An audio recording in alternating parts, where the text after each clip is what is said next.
Hi friends, welcome to Altro Roots.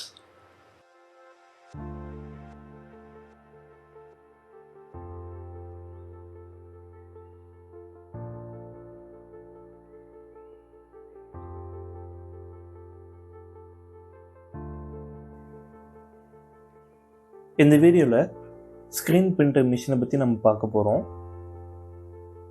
இந்த screen printer machine எதுக்குன்னா ஒரு பிளைன் பிசிபி மேலே சால்டர் பேஸ்ட்டை அப்ளை பண்ணுறதுக்காக யூஸ் பண்ணுவாங்க.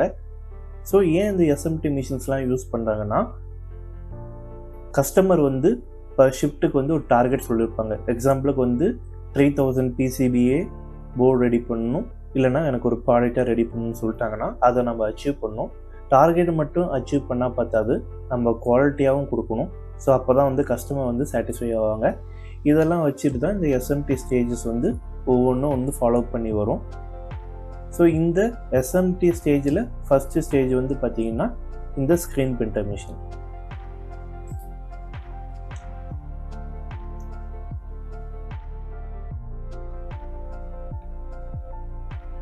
இங்கே பார்த்தீங்கன்னா 6 பிசிபி போர்டு இருக்குது. அந்த 6 பிசிபி போர்டு பார்த்திங்கன்னா ஒரே போர்டில் இருக்குது. இந்த மாதிரி இருந்ததுன்னா அது பார்த்திங்கன்னா பேர் பிசிபி. ஸோ எதனால்னா, நான் சொன்ன மாதிரி பர் ஷிஃப்ட்டுக்கு 3000 எனக்கு ப்ராடக்டை அச்சீவ் பண்ணணுன்னா இந்த மாதிரி யூஸ் பண்ணால் மட்டும்தான் அந்த டார்கெட்டை நம்மளால் அச்சீவ் பண்ண முடியும்.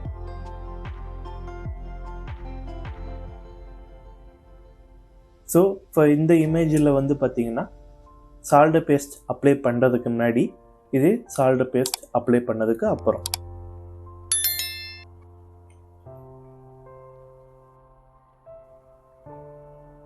பிசிபி அன்லோடர் ஸ்டேஜில் நமக்கு பல்காக போர்டெலாம் லோட் பண்ணிவிடுவாங்க. அப்படி லோட் பண்ணிவிட்டு அவங்க சப்போஸ் தப்பாக லோட் பண்ணிட்டா என்ன ஆகும்? ஸோ பார்த்தீங்கன்னா என்டையர் போர்டுமே ஸ்கிராப் ஆகிடும். ஸோ அதுக்கு தான் பார்த்தீங்கன்னா அந்த அன்லோடர்லேருந்து எனக்கு ஸ்க்ரீன் பிரிண்டர் மிஷின் உள்ளே வரும்போது பிஏ கேமரா செக் பண்ணணும். எதை செக் பண்ணணும்னா ஃபிடிஷியல் பாயிண்ட்டை செக் பண்ணணும். இந்த ஃபிடிஷியல் பாயிண்ட்டை செக் பண்ணி கன்ஃபார்ம் பண்ணதுக்கு அப்புறம் தான் பார்த்தீங்கன்னா நமக்கு சால்டர் பேஸ்ட்டே அப்ளை ஆகும். இல்லைனா அந்த சால்டர் பேஸ்ட்டை அப்ளை ஆகாமல் அந்த ஸ்டேஜில் நமக்கு அலாரம் இதாகும். ஸோ போர்டு தப்பாக பண்ணால் மட்டும் அலாரம் அடிக்காது. சப்போஸ் மிஷின் ஏதாவது ப்ராப்ளம் ஆச்சுனாலும் நமக்கு ஏதாவது அலாரம் நமக்கு கொடுக்கும் அந்த ஸ்டேஜில். ஸோ இது பார்த்திங்கன்னா எக்ஸாம்பிளுக்கு நான் ஒரு சால்டர் பேஸ்ட் இங்கே இமேஜுக்கு நான் கொடுத்துருக்கேன். அதே பார்த்திங்கன்னா இண்டஸ்ட்ரியில் அவங்களோட கஸ்டமர் ரெக்யூர்மெண்ட்டை பொறுத்து பார்த்திங்கன்னா சால்டர் பேஸ்ட் யூஸ் பண்ணுவாங்க. ஸ்க்ரீன் பிரிண்டரில் முக்கியமான பார்ட்ஸ் மட்டும் நான் இங்கே மென்ஷன் பண்ணியிருக்கேன். Stencil, squeegee, PA camera, servo motor, cylinder, induction motor. So இது பார்த்திங்கன்னா ஸ்கூஜி. இதோட வேலை என்னன்னு பார்த்தீங்கன்னா, ஃபிடிஷியல் பாயிண்ட்டை ஸ்கேன் பண்ணிவிட்டு அந்த போர்டை பார்த்திங்கன்னா மேலே பார்த்திங்கன்னா ஸ்டென்சிலோட அந்த சிலிண்டர் அழுத்தி பிடிச்சிரும். அதுக்கப்புறம் பார்த்திங்கன்னா அங்கே சால்டர் பேஸ்ட் ஸ்டென்சில் மேலே அப்ளை பண்ணியிருப்பாங்க. அது பார்த்திங்கன்னா இந்த ஸ்கியூஜி தான் வைப் பண்ணும். இது வைப் பண்ணால் தான் இப்போது ஃபஸ்ட்டு ஒரு போர்டு உள்ளே வருது, அது பார்த்திங்கன்னா பேக்லேருந்து ஃப்ரண்ட்டுக்கு வைப் ஆகும். அதே அடுத்த போர்டு வந்துச்சுன்னா ஃப்ரண்ட்லேருந்து பேக்கு வைப் ஆகும். அப்படி வைப் ஆகும்போது பார்த்திங்கன்னா அந்த சால்டர் பேஸ்ட் ஸ்டென்சில் மூலயமா பார்த்திங்கன்னா பிளைன் பிசிபி மோடில் அப்ளை ஆகிடும். அப்படி அப்ளை ஆனது பார்த்திங்கன்னா நெக்ஸ்ட் ஸ்டேஜுக்கு போயிடும். ஸோ இந்த சைடு கொடுத்தது பார்த்திங்கன்னா ஸ்டென்சில். ஸோ இந்த ஸ்டென்சில் பார்த்திங்கன்னா பிசிபி டிசைனரால் டிசைன் பண்ணியிருப்பாங்க. எனக்கு இந்த இடத்துல இந்த ரெஜிஸ்டருக்கு இவ்வளோ வித்து இருக்கணும், இவ்வளோ சைஸ் இருக்கணும்னு சொல்லிட்டு அந்த பேடோட சைஸை இங்கே கொடுத்துருவாங்க. இது மூலயமா அங்கே அப்ளை ஆகிடும். ஸோ இது பார்த்திங்கன்னா ஸ்க்ரீன் பிரிண்டர் மிஷின்.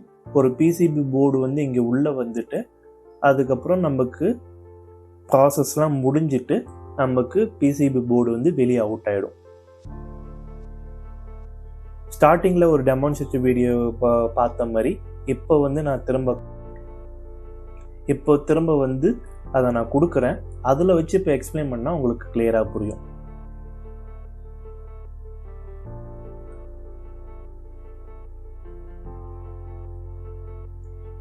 ஃபர்ஸ்ட் போயிட்டு ஒரு போர்டு வச்சுட்டாங்க. போர்டு வச்ச உடனே உள்ள போயிட்டு அந்த கேமரா BA கேமரா வந்து ஸ்கேன் பண்ணுது. ஸ்கேன் பண்ணிட்டு பார்த்தீங்கன்னா போர்டு வந்து அப் ஆகுது. அப் ஆன உடனே அந்த ஸ்டென்சில் கூடவே வந்து பார்த்தீங்கன்னா சிலிண்டர் வந்து டைட்டாக பிடிச்சிரும். டைட்டாக பிடிச்ச உடனே இப்போ வந்து பார்த்தீங்கன்னா உங்களுக்கு வைப் பண்ணுது.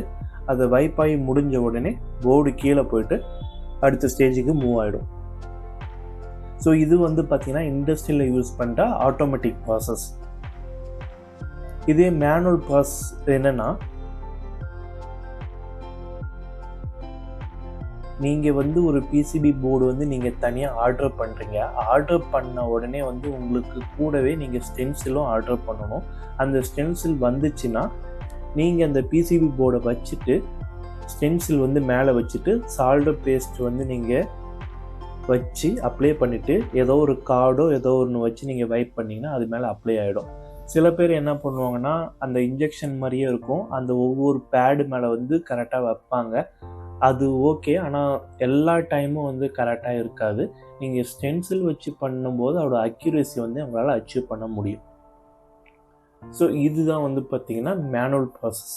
இப்போ ஏன்னா வந்து நான் வந்து இப்போ ப்ராடக்டாக நான் பண்ண போதில்லை. நான் ஒரு ஹாபியஸ்ட்டாக எலக்ட்ரானிக் ஹாபியஸ்ட்டாக பண்ணி பார்க்கணும், ஒரு ப்ராஜெக்ட் நான் பண்ணி பார்க்கணும். அப்போ வந்து நீங்கள் வந்து PCB மேனுஃபேக்சரில் ஒரு மினிமம் குவான்டிட்டியே வந்து பார்த்திங்கன்னா 5 பீஸ் அது நீங்கள் ஆர்டர் கொடுத்து நீங்கள் வாங்கி நீங்கள் பண்ணி பார்க்கலாம்.